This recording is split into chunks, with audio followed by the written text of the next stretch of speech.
तो hello guys, ये NEET network channel है और नीट नेटवर्क चैनल पे हम बायोमास्टर सीरीज कंटिन्यू कर रहे थे। और बायोमास्टर सीरीज के अंदर अभी तक हमने 3 चैप्टर्स कंप्लीट किए बॉटनी के, that is the living world, biological classification और प्लांट किंगडम। तो ये जूलॉजी का बायोमास्टर सीरीज में पहला चैप्टर होने वाला है, that is the animal tissue. Although जो एनिमल टिश्यू है वो न्यू एनसीईआरटी से डिलीट कर दिया गया है, पर ओल्ड एनसीईआरटी के अंदर एनिमल टिश्यूज गिवन है। और नीट 2024 में भी एनिमल टिश्यूज से 2 क्वेश्चंस पूछे गए थे। तो मतलब हमें एनिमल टिश्यूज को पूरा अच्छे से करना है, पूरा अच्छे से समझना है। तो एनिमल टिश्यू के अंदर हम आज कौन कौन से टॉपिक्स कवर करने वाले हैं। सबसे पहली बात, टिश्यू क्या होता है। एपिथेलियल टिश्यू हम कवर करने वाले हैं, connective tissue, muscular tissue and neural tissue. तो ये 4 टाइप के एनिमल टिश्यूज आज हम कवर करने वाले हैं। जो न्यूरल टिश्यू है वो और जो मस्कुलर टिश्यू है वो हम डेप्थ में ह्यूमन फिजियोलॉजी के चैप्टर्स में पढ़ेंगे आज। Basically epithelial tissue, connective tissue NCERT में डीप में दिया है। मस्कुलर टिश्यू, न्यूरल टिश्यू का एनिमल टिश्यू वाले पार्ट में इतना डीप में नहीं है, पर दूसरे ह्यूमन फिजियोलॉजी के चैप्टर्स में डीप में। तो सबसे पहली बात आती है, हम सबसे पहले अपने टॉपिक के साथ स्टार्ट करते हैं, व्हाट इज अ टिश्यू। तो टिश्यू क्या है भाई। Tissue is a group of the similar sales along with the intercellular substances which perform a specific function, उसको हम टिश्यू कहते हैं। अब सिमिलर सेल से क्या मतलब हम समझे। सिमिलर सेल का मतलब होता है, सिमिलर सेल का क्या मतलब है। सिमिलर सेल का मतलब होता है जिसका सेम ओरिजिन हो, जिसका क्या हो, सेम ओरिजिन हो, तो वो होता है, उसका मतलब होता है सिमिलर सेल।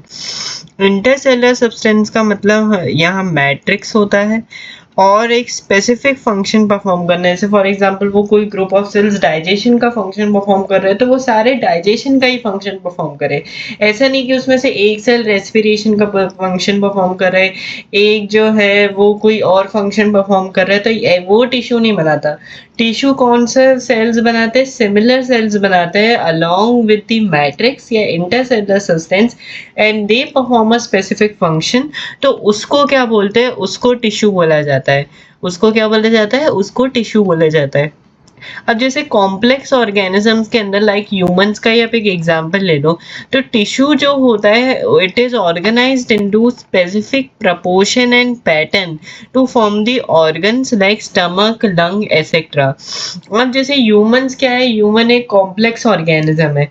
तो इस कॉम्प्लेक्स ऑर्गेनिज्म के अंदर बहुत सारे डिफरेंट डिफरेंट ऑर्गन्स है, लिवर है, लंग है, स्टमक है, किडनी है, और ये जो सारे ऑर्गन्स हैं वो टिश्यूज के बने हुए हैं। तो ये टिश्यू हर जितनी, ये 4 टाइप के जो मैंने आपको टिश्यूज बताया, epithelial tissue, connective tissue, muscular tissue, neural tissue, ये हर एक ऑर्गन के अंदर स्पेसिफिक प्रोपोर्शन और पैटर्न में प्रेजेंट होते हैं, that makeup an organ like stomach, lung etcetera. और जब when two or more organs perform a common function through physical या केमिकल इंटरेक्शन, वो क्या बनाते हैं, वो ऑर्गन सिस्टम बनाते हैं। जैसे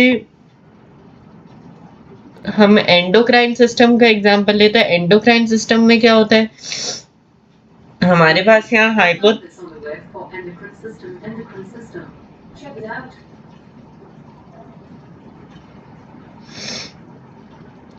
अब जैसे अगर हम यहाँ एंडोक्राइन सिस्टम की बात करें, हम यहाँ किसकी बात कर रहे थे, एंडोक्राइन सिस्टम की बात कर रहे थे। तो उसके अंदर हाइपोथैलेमस इन्वॉल्व होता है। हाइपोथैलेमस इन्वॉल्व होता है कि कोई, जैसे सपोज हाइपोथैलेमस ने ग्रोथ हार्मोन रिलीज किया, और ठीक है, फिर उसके साथ दूसरे ऑर्गन्स, जैसे हम डाइजेस्टिव सिस्टम ले लें, सर्कुलेटरी सिस्टम ले लें, तो उन सब में डिफरेंट डिफरेंट ऑर्गन्स प्रेजेंट होते हैं जो कोऑर्डिनेटेड मैनर में वर्क करते हैं, और एक क्या बनाता है, वो एक ऑर्गन सिस्टम बनाता है। तो ये हमारे पास ऑर्गन सिस्टम हो गया। अब जैसे आप ये देखो, मैंने टिश्यू को समझाने के लिए 4 सेल्स हैं, इनके बीच में ये क्या है, ये सिमिलर सेल्स हैं जो एक सिमिलर फंक्शन परफॉर्म कर रहे हैं, और ये इनके बीच में मैट्रिक्स और इंटरसेलुलर सब्सटेंस है।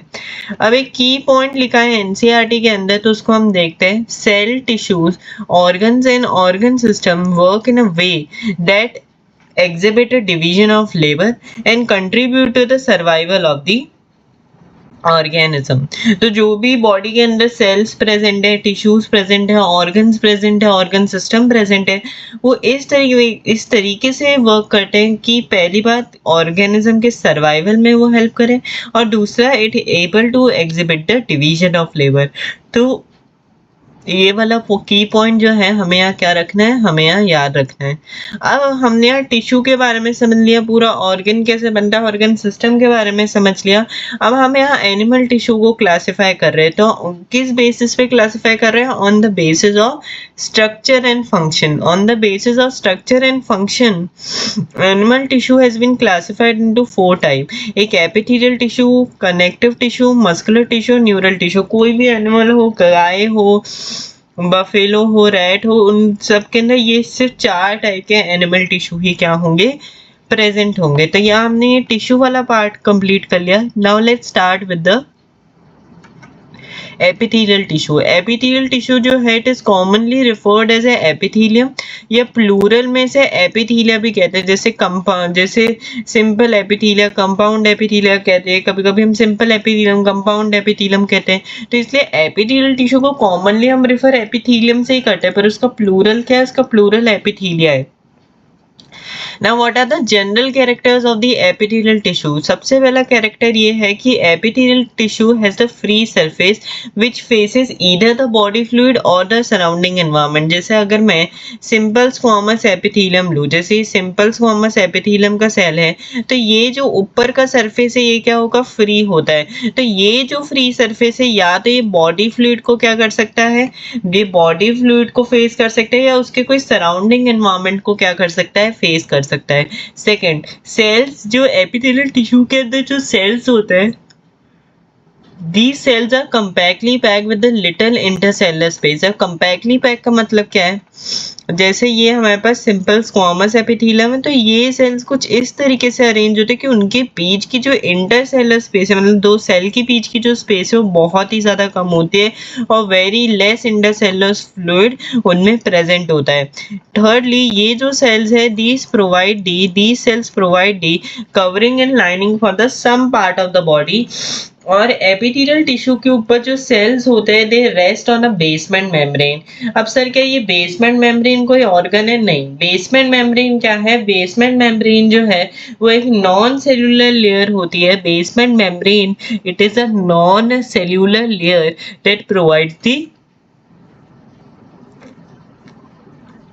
that provides the elastic support। Basement membrane क्या होती है? नॉन सेल्यूलर लेयर होती है जो क्या प्रोवाइड करती है? एक इलास्टिक सपोर्ट प्रोवाइड करती है। और लास्ट कैरेक्टर हमारे पास अच्छा, अगर हमें और मैं बेसमेंट मेम्ब्रेन के बारे में बात करूं, तो बेसमेंट मेम्ब्रेन के ना 2 पार्ट्स होते हैं, एक बेसल लेमिना होता है, एक रेक्टिकुलर लेमिना होता है।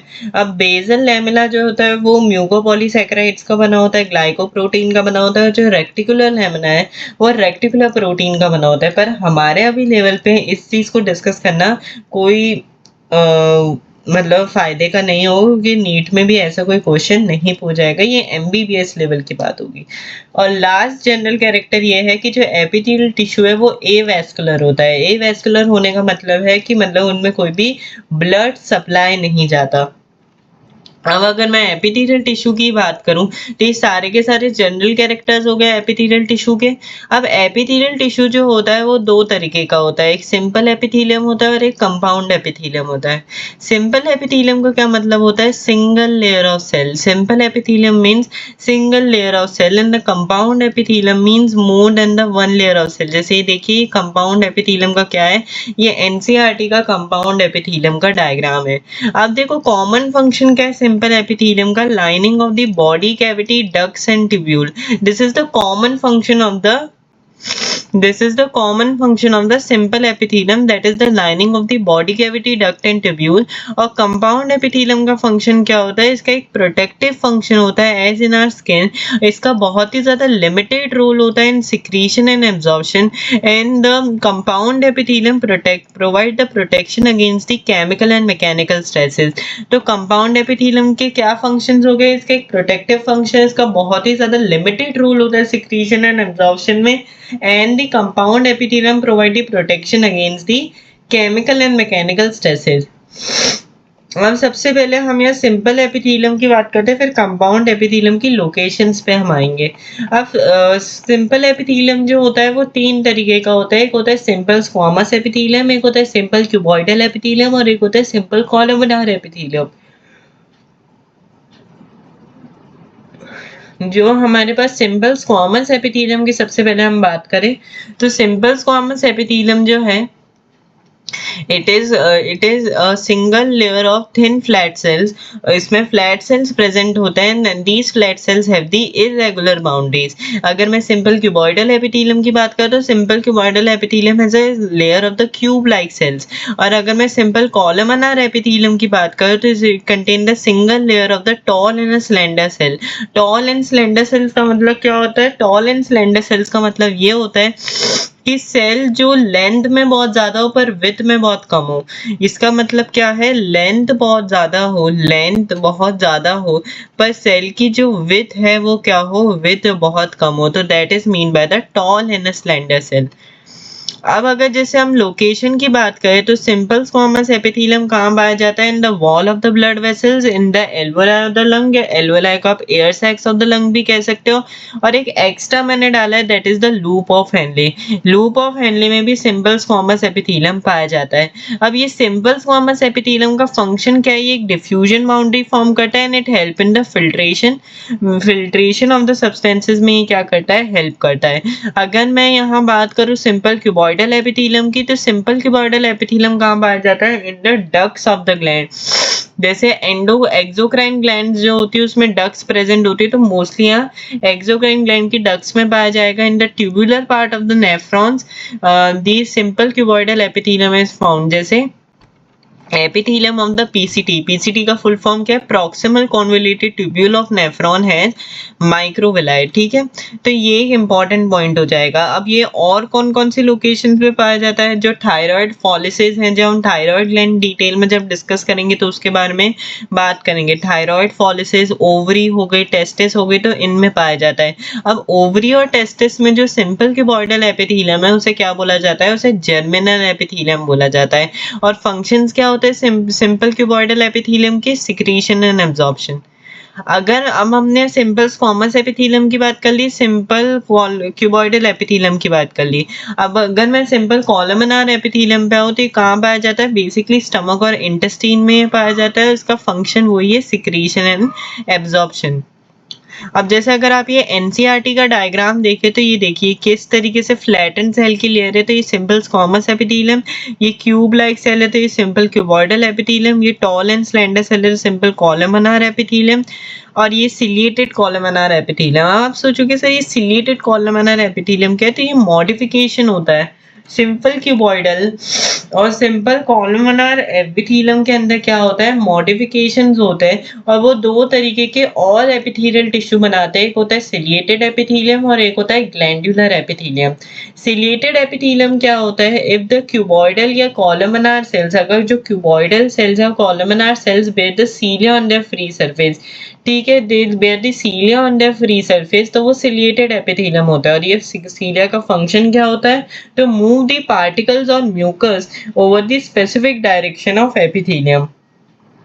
तो अगर क्यूबॉइडल या कॉलमनार सेल्स के फ्री सरफेस पे सीलिया प्रेजेंट है तो सिलिएटेड एपिथेलियम, और सीलिया का फंक्शन क्या होता है? तो move the particles of mucus over the specific direction of epithelium.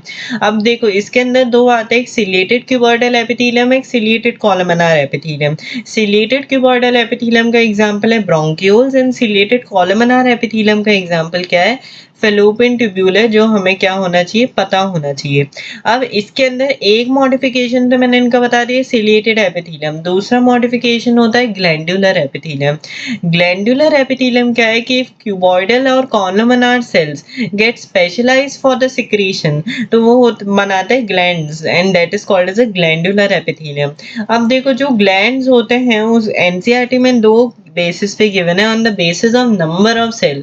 अब नीट 2024 के अंदर यहाँ से ही क्वेश्चन आया था ग्लैंडुलर एपिथेलियम से, on the basis of number of cell दो तरीके के ग्लैंड्स होते हैं, एक यूनिसेलुलर ग्लैंड होता है और एक मल्टी सेलर ग्लैंड होता है। यूनिसेलर ग्लैंड क्या होता है? एक आइसोलेटेड ग्लैंडुलर सेल होता है। ऐसे एग्जांपल क्या है? Goblet cell of the alimentary canal that secrete mucus, वो that is the example of the unicellular gland. और मल्टी सेलर ग्लैंड क्या होता है? क्लस्टर ऑफ सेल्स का बना होता है। जैसे जो सलाइवरी ग्लैंड है वो क्या है? मल्टी सेलर ग्लैंड का एग्जांपल है। देखो ये जो है ये यूनिसेलर ग्लैंड का डायग्राम है और ये मल्टी सेलर ग्लैंड का डायग्राम है। तो ये तो एक बेसिस हो गया on the basis of number of cell. अगर एक सेल है तो यूनिसेलर ग्लैंड, अगर बहुत सारे सेल है तो multi cellular gland. Now on the basis of pore of secretion, दो तरीके के ग्लैंड्स होते हैं कि किस तरीके से ग्लैंड्स अपने सिक्रीशन पास कर रहे हैं। एक्सोक्राइन ग्लैंड होता है और एक एंडोक्राइन ग्लैंड होता है। ऐसे एक हेट्रोक्राइन भी होता है, बट उसके बारे में हम डिस्कस नहीं कर रहे हैं। एक्सोक्राइन ग्लैंड जो होता है it have the duct and tubules. और एक्सोक्राइन ग्लैंड क्या सिक्रीट करता है? It secrete the mucus, oil, earwax, saliva, digestive enzymes. Not मतलब ये सारे एक साथ नहीं सिक्रीट करता, ये जो कॉमन सिक्रीशंस होते हैं एक एक्सोक्राइन ग्लैंड के, उसके बारे में बात की गई है। ठीक है, तो ये एक्सोक्राइन ग्लैंड का हो गया और ये बहुत इंपॉर्टेंट है। एंडोक्राइन ग्लैंड में क्या होता है? कोई भी डक्ट या ट्यूब्यूल प्रेजेंट नहीं होती और वो उनका जो प्रोडक्ट होता है that is hormone. They secrete hormone and they release the hormone directly into the blood causing the bathing of the gland. Exocrine gland में क्योंकि डक्ट है इसलिए कोई भी ग्लैंड की बाथिंग नहीं होती, पर एंडोक्राइन ग्लैंड के केस में होती है। तो ये किसके बारे में हो गया? ये ग्लैंडुलर एपिथेलियम के बारे में हो गया। अब जैसे हमने यहाँ सिंपल एपिथेलियम कंप्लीट कर लिया, मैंने कंपाउंड एपिथेलियम का आपको सारे फंक्शंस बता दिए। Now what are the locations of the compound epithelium? Compound epithelium जो है it is present at dry surface of the skin, in the moist surface of the buccal cavity and pharynx, in the inner lining of the ducts of the salivary gland and in pancreatic duct. तो ये सारी locations हमें compound epithelium की क्या करनी पड़ेगी? याद करनी पड़ेगी। पहली क्या है? Dry surface of skin, second है moist surface of buccal cavity and pharynx, तीसरी क्या है? Inner lining of duct of salivary gland and चौथी पैंक्रियाटिक डक्ट्स। तो ये सारी लोकेशन के बारे में हमें यहाँ क्या करना पड़ेगा? इसे याद करना पड़ेगा क्योंकि ये डायरेक्टली भी पूछा जा सकता है। अब यहाँ हमारा ये हो गया सिंपल एपिथेलियम, कंपाउंड एपिथेलियम। अब हम यहाँ सेल जंक्शंस की बात करते हैं। अब एपिथेलियल टिश्यू के अंदर मोस्ट कॉमनली क्या पाए जाते हैं? Cell junctions. अब all cells in epithelium are held together with the specialised junctions, और ये जंक्शंस जो हैं they provide the structural and functional link between the individual cell.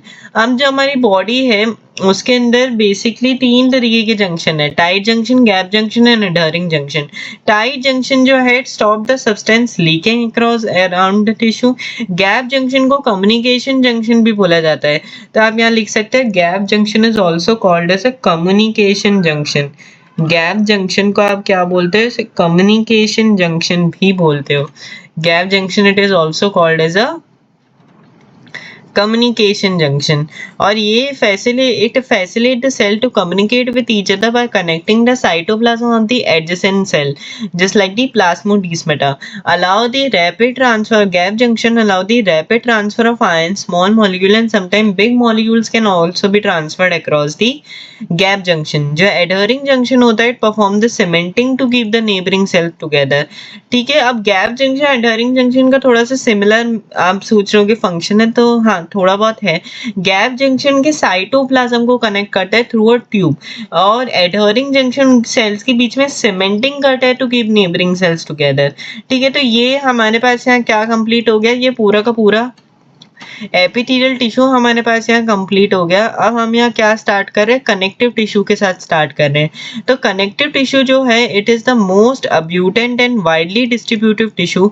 अब कनेक्टिव टिश्यू को आपको एक क्वेश्चन दिमाग में जरूर आया होगा कि कनेक्टिव टिश्यू को कनेक्टिव टिश्यू क्यों कहते हैं? अब क्योंकि इसमें कनेक्ट तो मतलब they are name so because a special function, connective tissue का एक स्पेशल फंक्शन है of linking and supporting other tissue and organ. क्योंकि आप नाम में ही देखो कनेक्टिव टिश्यू के नाम में है कनेक्ट, तो ये जो टिश्यू है ये दूसरे स्पेशल फंक्शन है of linking and supporting other tissues and organ. तो ठीक है, हमारे पास जो कनेक्टिव टिश्यू होता है वो तीन तरीके का होता है। एक होता है लूज कनेक्टिव टिश्यू, एक होता है डेंस कनेक्टिव टिश्यू और एक होता है स्पेशलाइज्ड कनेक्टिव टिश्यू। तो सबसे पहले हम यहाँ लूज कनेक्टिव टिश्यू की बात करते हैं। Loose connective tissue has the cells and fibers arranged in a semi-fluid ground substance. अब sir semi fluid ground substance का क्या मतलब है? सेमी फ्लूइड ग्राउंड सब्सटेंस का सिंपल सा मतलब होता है एक जेली टाइप ग्राउंड सब्सटेंस, ठीक है, जेली लाइक ग्राउंड सब्सटेंस, उसमें ऑफ कोर्स म्यूकोपॉलीसैकेराइड्स प्रेजेंट होंगे। अब म्यूकोपॉलीसैकेराइड्स क्या होता है? एक तरीके के ना हेट्रोपॉलीसैकेराइड्स होते हैं जो आपके यूरिटोनिक एसिड और अमीनो एसिड्स के क्या होते हैं, बने हुए होते हैं, ठीक है, सॉरी नॉट अमीनो एसिड्स, एक यूरिटोनिक एसिड्स और एसिडिक एसिटाइलिक ग्रुप्स उसमें प्रेजेंट होता है। मतलब ये एमबीबीएस लेवल की बात है, पर ये थोड़ा बहुत आपको पता होना चाहिए। अब लूज कनेक्टिव टिश्यू के अंदर दो हमारे पास एग्जांपल है, एक आता है एरोडल टिश्यू और एक आता है हमारे पास एडिपोज टिश्यू। एरोडल टिश्यू जो होता है it is present beneath the skin and support as serves as a support framework for the body. अब देखो जैसे ये एक एरोरल टिश्यू का डायग्राम है, तो एरोरल टिश्यू के अंदर मैक्रोफेज प्रेजेंट है। मैक्रोफेज जो होता है it is phagocytic in nature. फिर एरोरल टिश्यू में मास्ट सेल भी प्रेजेंट होता है। मास्ट सेल क्या सिक्रीट करता है? Histamine, heparin and serotonin. फिर इसके अंदर फाइब्रोब्लास्ट सेल भी प्रेजेंट होता है। दीज फाइब्रोब्लास्ट क्या है, कौन से सेल्स होते हैं? ये वो सेल्स होते हैं that produce and secrete fibre, और इसके अंदर कोलेजन फाइबर्स और इलास्टिन फाइबर्स दोनों प्रेजेंट होते हैं एरोरल टिश्यू के अंदर। अगर मैं एडिपोज टिश्यू की बात करूं तो एडिपोज टिश्यू भी स्किन के बीनीथ ही प्रेजेंट होता है और इसके ये एक स्पेशल सेल्स के अंदर फैट को स्टोर करता है, that is the adipocyte cells. Now excess of nutrients which are not used in the body are immediately converted into fat and stored into this cells. अब जैसे अगर बॉडी के अंदर बहुत ज्यादा न्यूट्रिएंट्स प्रेजेंट है और वो न्यूट्रिएंट्स अभी इमीडिएट यूज में नहीं आ रहे, तो इनको फैट में कन्वर्ट करके एडिपोसाइट सेल्स के अंदर स्टोर कर दिया जाता है। ये एनसीईआरटी के अंदर किसका डायग्राम गिवन है? एडिपोसाइट सेल का डायग्राम गिवन है। अच्छा, एडिपोसाइट सेल्स के पास एक स्पेशल प्रॉपर्टी होती है, क्योंकि फैट स्टोर करते तो they act as a insulators also. ये शॉक एब्जॉर्बर्स की तरह भी कभी कभार क्या करते हैं, काम करते हैं। तो ये लूज कनेक्टिव टिश्यू के बारे में हो गया। अब हम आते हैं डेंस कनेक्टिव टिश्यू में। डेंस कनेक्टिव टिश्यू के अंदर fibres and fibroblast are compactly packed. Fibres and fibroblast are compactly packed in the dense connective tissue. Loose connective tissue का आप नाम से ही देखो, fibres and fibroblast loosely arranged और डेंस में मतलब वो कंपैक्टली अरेंज्ड है। अब डेंस कनेक्टिव टिश्यू को हम दो टाइप में क्लासिफाई करते हैं, dense regular connective tissue and dense irregular connective tissue. इसका बेस क्या है? Orientation of fibres.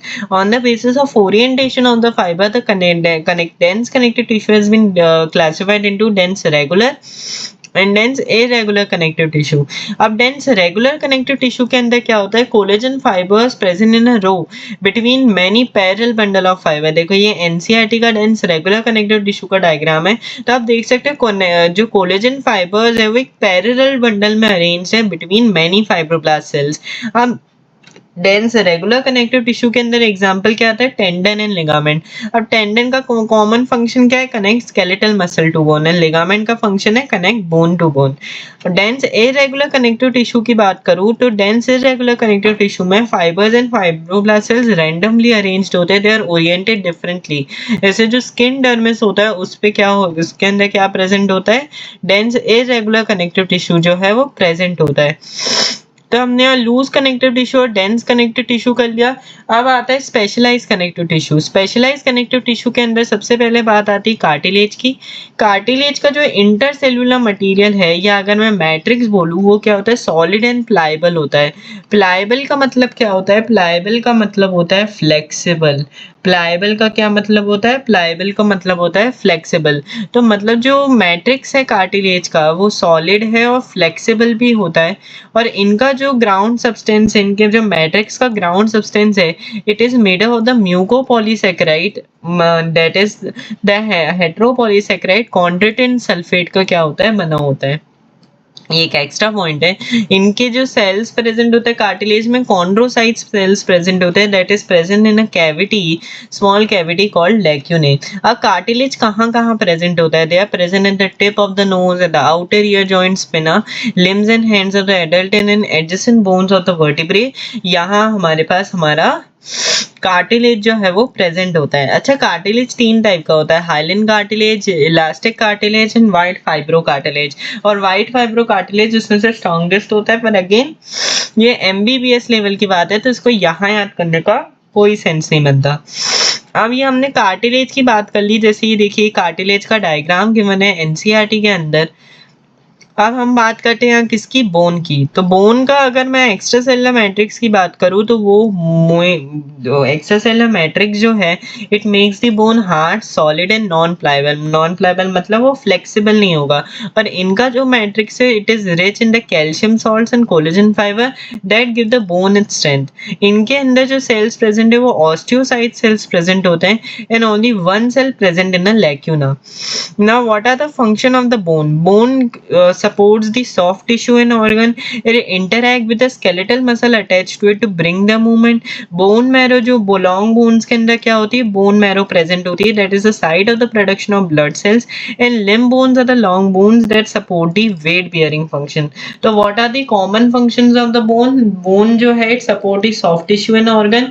It interact with the skeletal muscle attached to it to bring about movement. In the long bones, the bone marrow is present, that is the site of the production of blood cell, and the limb bones are the long bone that support the weight bearing function. तो ये जो specialise connective tissue है इसके अंदर भी दो आते हैं, एक स्केलेटल कनेक्टिव टिश्यू है जिसके अंदर कार्टिलेज एंड बोन आ गया जो हमारा स्केलेटल सिस्टम बनाता है, और एक फ्लूइड कनेक्टिव टिश्यू है जिसके अंदर क्या आता है, ब्लड आता है। Blood is a fluid connective tissue and it is a main circulating fluid in a body and transport the various substances. तो ये इस तरीके से हमने यहाँ क्या पूरा कवर कर लिया, पूरा का पूरा हमने यहाँ कनेक्टिव टिश्यू कवर कर लिया। तो अभी तक हमने यहाँ एपिथेलियल टिश्यू कर लिया, टिश्यू क्या है, एपिथेलियल टिश्यू, कनेक्टिव टिश्यू कर लिया है। अब हम यहाँ मस्कुलर टिश्यू की बात करते हैं। मस्कुलर टिश्यू, तो मस्कुलर टिश्यू के अंदर अगर आप देखोगे तो हर एक मसल के अंदर क्या होता है, मायोफाइब्रिल्स प्रेजेंट होते हैं। और ये जो मायोफाइब्रिल है it is a long cylindrical and numerous fine fibrils arranged in a parallel अरे। बहुत सारे पैरेलली अरेंज लॉन्ग सिलेंड्रिकल और बहुत ही ज्यादा नंबर में फाइब्रिल्स पाए जाते हैं हर एक मसल के अंदर। और मसल जो होता है उसके तीन टाइप होता है, एक स्केलेटल मसल होता है, एक स्मूथ मसल होता है और एक कार्डियक मसल होता है। इसे नीट 2024 में क्या पूछा गया था, डायग्राम बेस्ड क्वेश्चन पूछा गया था। तो ये स्केलेटल मसल, ये स्मूथ मसल और ये आपका कार्डियक मसल। अब इनके बारे में देखते हैं। स्केलेटल मसल को हम स्ट्राइटेड या वॉलेंटरी मसल भी कहते हैं। स्मूथ मसल को हम नॉन स्ट्राइटेड मसल, क्योंकि इसमें कोई भी स्ट्राइशंस नहीं है। स्ट्राइशंस का मतलब इनमें कोई भी alternate light and dark band नहीं है। ये विसरल मसल्स हैं और इन्हें इनवॉलेंटरी मसल्स भी बोलते हैं। और कार्डियक मसल को स्ट्राइटेड एंड इनवॉलेंटरी मसल बोलते हैं। स्केलेटल मसल में alternate light and dark bands होते हैं और सिमिलरली कार्डियक मसल के अंदर भी alternate light and dark bands होते हैं। क्यों? क्योंकि इनके अंदर स्ट्राइशंस प्रेजेंट है। पर स्मूथ मसल के अंदर there is no, in the smooth muscle there is no alternate light and dark bands that is present. अगर मैं ब्रांचिंग की बात करूँ तो ब्रांचिंग स्केलेटल मसल में नहीं होती है, ना ही स्मूथ मसल में होती है, पर जो हमारा कार्डियक मसल होता है उसमें ब्रांचिंग प्रेजेंट होती है। अगर मैं न्यूक्लियस की लोकेशन की बात करूँ द स्केलेटल मसल के अंदर पेरिफेरल न्यूक्लियस होता है और स्मूथ मसल्स और कार्डियक मसल के अंदर सेंट्रल न्यूक्लियस होता है। अगर मैं शेप ऑफ मसल की बात करूँ तो जो हमारा स्केलेटल मसल और कार्डियक मसल है it is cylindrical in shape. का स्केलेटल मसल और कार्डियक मसल जो होता है it is cylindrical in shape, और जो हमारा स्मूथ मसल है वो एक स्पिंडल शेप होता है, fusiform shape with the tapering ends. उनमें क्या होता है, टेपरिंग एंड्स प्रेजेंट होते हैं। अगर मैं लोकेशन की बात करूं तो स्केलेटल मसल जो है वो बोन्स के साथ अटैच होता है। जैसे जो बाइसेप मसल है वो एक तरीके का स्केलेटल मसल है। जो मसल वॉलेंटरी है, वॉलेंटरी का मतलब क्या है, जिससे हम खुद मूवमेंट कर सकते हैं। जैसे आप अपने रिस्ट को घुमाओगे तो उसमें स्केलेटल मसल प्रेजेंट है। आप अपने आर्म को ऐसे मूव कर सकते हो, उसका कोई भी flexion movement, extension movement, abduction, adduction movement कर सकते हो। तो मतलब वो एक वॉलेंटरी मसल की वजह से ही, जैसे जो आपके बाइसेप मसल है वो क्या होते हैं, वॉलेंटरी मसल्स होते हैं, वो स्केलेटल मसल होते हैं। अब जैसे जो ब्लड वेसल में मसल हो गए, जो इंटरनल ऑर्गन्स में मसल है लाइक जो स्टमक में, इंटेस्टाइन में, वो स्मूथ मसल्स होते हैं, वो इनवॉलेंटरी मसल्स है। और कार्डियक मसल तो आपको पता ही है सिर्फ और सिर्फ हार्ट के अंदर पाया जाता है। अगर मैं सेल जंक्शन की बात करूँ तो स्केलेटल मसल के अंदर सेल जंक्शंस नहीं होते। स्मूथ और कार्डियक मसल के अंदर सेल जंक्शंस पाए जाते हैं। और स्मूथ मसल के अंदर cell junction hold them together. In the smooth muscles, cell junction hold them together and bundle together in a connective tissue sheet. तो ये पॉइंट आपको याद रखना है.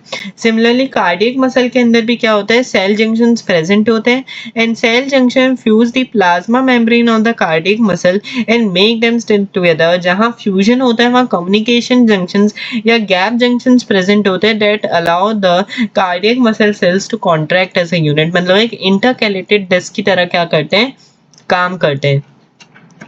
अब कुछ की पॉइंट्स गिवन है एनसीईआरटी के अंदर मसल में, तो आपको ये देखना है जरूर, ये इंपॉर्टेंट की पॉइंट्स हैं. मसल तो जो मसल होता है, muscle contract in response to stimulation and return to the uncontracted state in a coordinated fashion.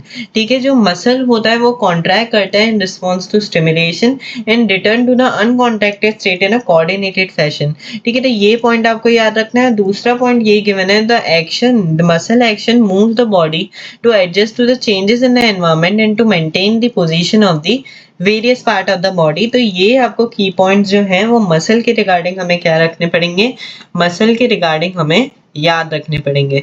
ठीक है, तो ये वाला पॉइंट हो गया. अब हमने यहाँ मस्कुलर टिश्यू भी कंप्लीट कर लिया. Now let's come to the neural tissue. Neural tissue में ऐसा कुछ खास है नहीं क्योंकि हम इसका डीप में ह्यूमन फिजियोलॉजी में पढ़ेंगे. अब जो न्यूरल टिश्यू होता है, it exerts a greatest control over the bodies responsiveness. Bodies responsiveness, जो भी बॉडी रिस्पॉन्ड करती है स्टिमुलाई को, जैसे कोई भी स्टिमुलस है उसका जो भी बॉडी का रिस्पॉन्स होता है तो वह न्यूरल टिश्यू की वजह से होता है. जो यूनिट है हमारे पास न्यूरल सिस्टम का, वो क्या होता है, न्यूरॉन्स होता है. अब न्यूरॉन्स जो होते हैं वो क्या होता है, एक्साइटेबल सेल्स होते हैं.